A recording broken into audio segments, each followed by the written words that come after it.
Entrepreneur, pourquoi convaincre et influencer positivement? C'est le sujet de cette nouvelle émission. Bonjour, c'est BX, je suis heureux de te retrouver. C'est un de mes moments préférés de la semaine, d'enregistrer ces émissions. Alors, je sais que c'est pas pour tout le monde. J'ai vu les audiences, ça grimpe doucement, mais sûrement. Alors, pour l'instant, au moment où j'enregistre la vidéo, ça a moins de succès que mes vidéos où on voit mon visage. Ça me permet d'aller à l'essentiel et de voir les fidèles, ceux qui ont le courage, parce que c'est du temps, et je te remercie de m'écouter. C'est du temps de passer 15-20 minutes à m'écouter pour avoir des conseils. Tu es sur la bonne voie, tu fais partie de ceux qui vont avancer, qui vont jusqu'au fond des choses, et qui, grâce à mes conseils et ceux des autres, beaucoup d'autres, vont pouvoir avancer. Pas nécessairement acheter une de mes formations, parce que c'est pas le but de cette émission, mais tu vois, d'aller au fond des choses, de pas regarder ça pour se distraire, pour se détendre. C'est un clin d'œil à l'émission précédente. Voilà. Donc, pourquoi cette émission? Parce que quand tu entreprends, si tu ne convaincs pas, tu auras de gros problèmes. C'est la raison d'être d'un entrepreneur. Alors je te dis, bien convaincre et influencer positivement. Là, on va pas voir la manipulation, parce que, voilà, convaincre, ça n'a rien à voir. Alors, on peut convaincre en manipulant, mais tu peux convaincre d'une manière morale, avec tes valeurs. Et c'est comme moi, je ne suis plus un chasseur d'argent comme je l'étais au début. Voilà, je te dis franchement, avant, quand j'ai commencé, alors, j'ai une éducation, donc je ne ferai pas n'importe quoi, même à cette époque-là. Plus les choses vont, plus, voilà, je ne chasse pas de l'argent. Donc c'est pour ça que j'ai la chance de pouvoir choisir mes projets, de pouvoir... Vous savez, je me suis dit que je suis en retraite, et ça fait toujours sourire quand je dis ça, mais tu vois, je ne suis pas à courir derrière les créations de sites, parce que mon métier, c'est toujours informaticien d'ailleurs, parce que quand on est informaticien, on reste informaticien toute sa vie, mais tu vois, je ne suis pas à l'affût de la moindre occasion, je choisis mes clients, j'ai de la chance de choisir mes projets, et si un projet me plaît, je le prends, je fais pas ça pour manger, parce que, voilà, mes revenus complémentaires apportent de quoi manger, parce que j'ai pas de gros besoins, je n'ai pas de traite de voiture, voilà. Donc, ça, c'est une chance. Ça, c'est la liberté que je te souhaite. Donc, pourquoi convaincre? Parce que c'est hyper important. Tu as besoin de convaincre tes futurs associés. Si tu projettes d'ouvrir à plusieurs, tu as besoin de convaincre tes financeurs. Alors, je ne sais pas si ça se dit. Et tu as surtout besoin de convaincre tes clients. Alors, cette émission est pour toi. Si tu veux te lancer ou améliorer tes ventes. Car tu n'es pas à l'aise pour vendre. Tu vois, la vente, c'est une image négative. Parce que les commerciaux, et peut-être que tu en souffres si tu es dans la vente, les commerciaux... Quand j'étais responsable informatique, pour moi, un commercial, voilà, c'était quelqu'un... Il disait ce que le client voulait entendre. Je voyais pas l'aspect où il se battait pour son client. Il était entre le marteau et l'enclume. Il avait la pression parce qu'il voulait faire entrer de l'argent dans la société. Et il avait aussi la pression de ce qu'il vendait, ce qu'il pouvait faire, les délais qu'on pouvait donner. Et tu vois, je le regrette un peu d'avoir pris du temps à comprendre ça. Mais un bon commercial, lui, il connaît les limites de son système, il connaît les limites de son système, le système qu'il vend. S'il vend, par exemple, des prestations informatiques, il connaît les limites de délai de livraison, tout ça, donc il doit faire ses classes et il doit satisfaire son client. Par contre, pourquoi ça a une mauvaise image? C'est parce qu'il y a certains, ils ont oublié la raison d'être de la vente. Quand tu es commercial, ton business, toi, tu es au service de quelqu'un. Tu sers ton client. Tu l'aides à résoudre un problème. Et, bien entendu, tu l'aides pas à résoudre ton problème en proposant les produits de la concurrence. Tu dois avoir dans ton catalogue le produit qui correspond le plus aux besoins de ton client.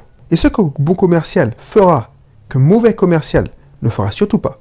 Un bon commercial, et moi, alors je ne suis pas un bon commercial, il y a toujours moyen, mais quand je sais que, voilà, je ne vais pas répondre aux besoins, qu'au catalogue, il n'y a rien que je puisse faire, ou voilà, quelqu'un vient me voir, il me dit, bon, Belrix, je sais que tu as fait des sites web, j'ai besoin que tu me fasses un site web. Et quand je commence à écouter la personne et je comprends que lui, il a besoin d'un site web plus visuel, qui doit être impeccable, c'est vraiment un site web visuel, je dis bon, tu sais quoi, je suis un bon informaticien, je vais pas me la jouer modeste. Par contre, je suis une bille, je suis mauvais en web design. Et moi, ce que je fais, quand j'ai besoin d'un web designer, je sous-traite. Donc soit on marche comme ça, donc je peux te conseiller des bons web designers et on peut travailler, soit je refuse tout simplement la mission et voilà, je te dis bon, je connais un tel, il est meilleur que moi sur ce point-là et il pourra mieux te faire ton site.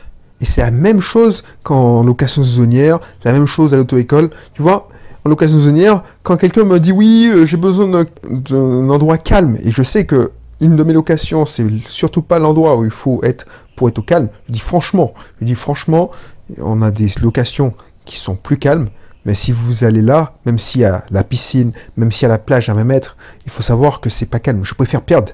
Et c'est parce que, tu vois, si tu vends quelque chose et la personne n'est pas contente, ça va faire un mauvais bouche à oreille et tu vas le perdre, mais à x10. Et c'est ça, être un bon commercial.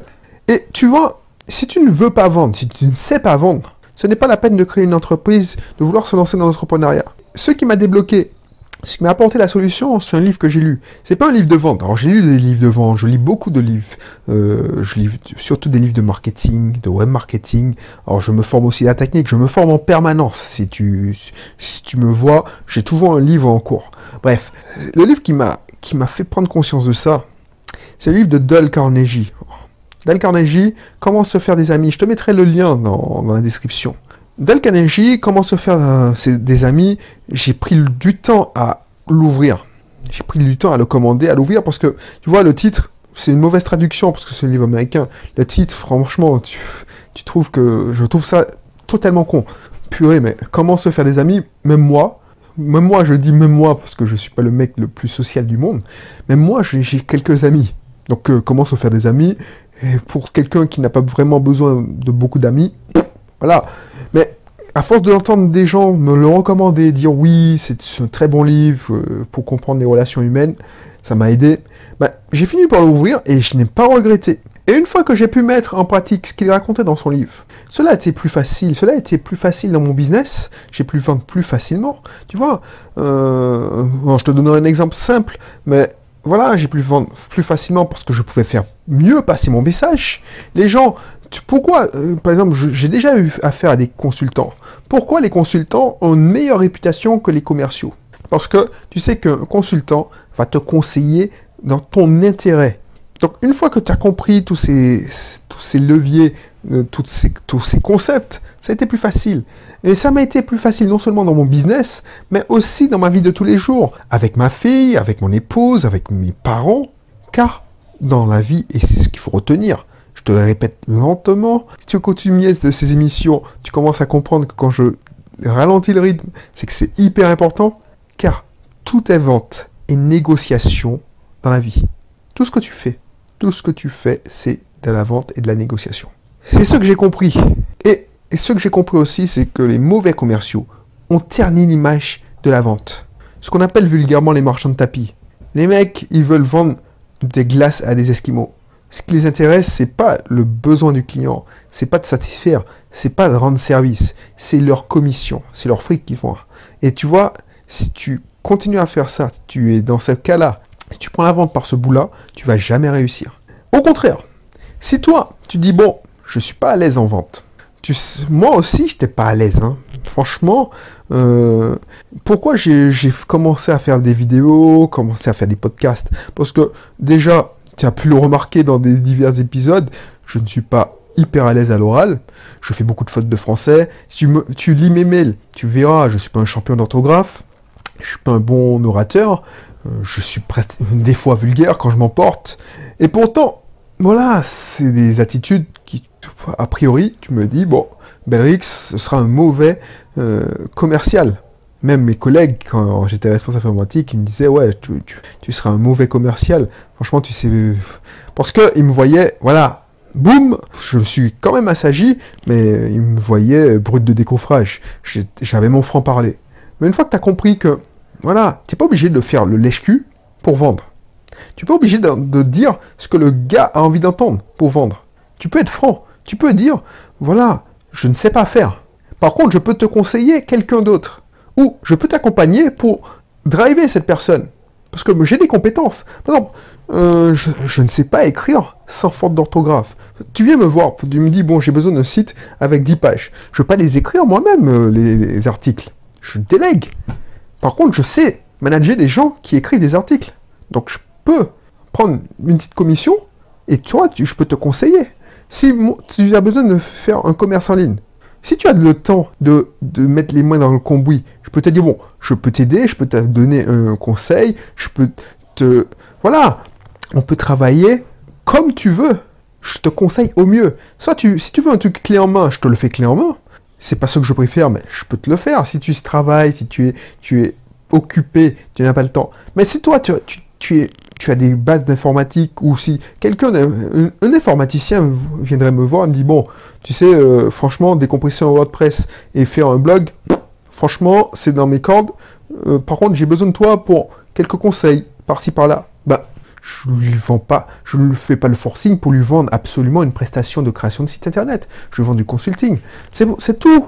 Et si toi, tu es dans ce cas-là, et si toi, tu estimes que c'est ça, être un bon commercial, et je te le dis, c'est ça, être un bon commercial, soit tu es dans cette optique-là, franchement, tu peux obtenir plus facilement ce que tu veux en utilisant les techniques décrites dans le livre de Dale Carnegie, ou dans ma formation qui reprend les principes du livre, hein, et mon expérience, puisque quand je fais une formation, il y a surtout mon expérience dedans. Je reprends ces grands principes en ajoutant mes illustrations, en donnant des exemples du monde actuel, parce que ce livre a été écrit dans les années 1930. Alors, je ne sais pas la date, mais ça date quand même, ce livre. Je lui donne des exemples, mais pas seulement des exemples mondains qu'il donne dans le livre, mais des exemples de la vie courante, par exemple des exemples à la maison, des exemples dans le business, enfin bref, tu verras.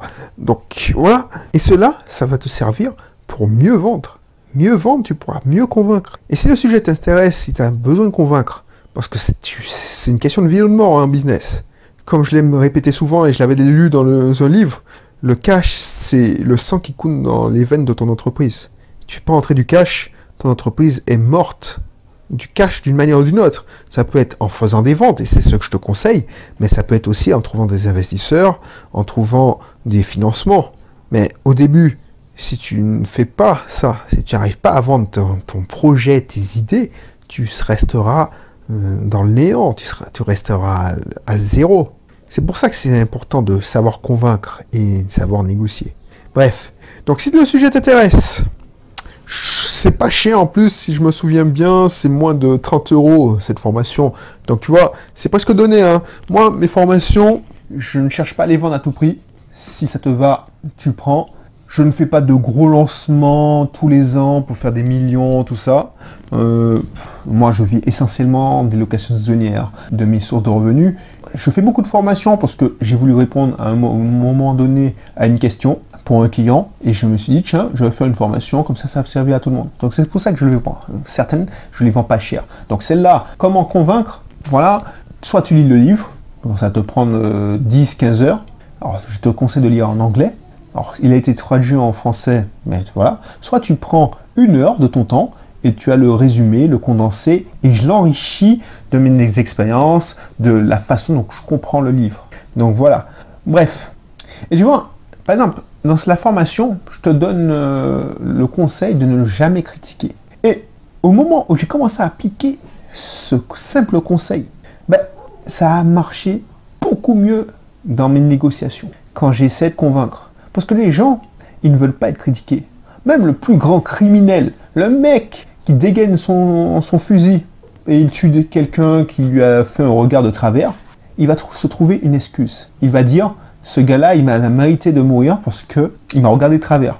Et tu vois, je prends un exemple très puissant, volontairement, mais c'est pour illustrer, pour que ça te marque. Et tu vois, c'est un des nombreux principes que je te donne dans la formation. Et quand tu sauras négocier et influencer positivement ton entourage, tout sera plus facile.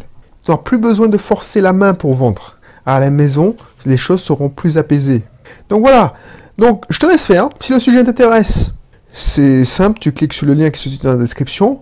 Même si ça ne t'intéresse pas, regarde la description, tu verras. C'est super intéressant, ça va te servir. Sinon, Si tu n'es pas encore abonné, n'oublie pas de t'abonner. Et je te dis à la prochaine pour une autre émission. Allez, bye bye.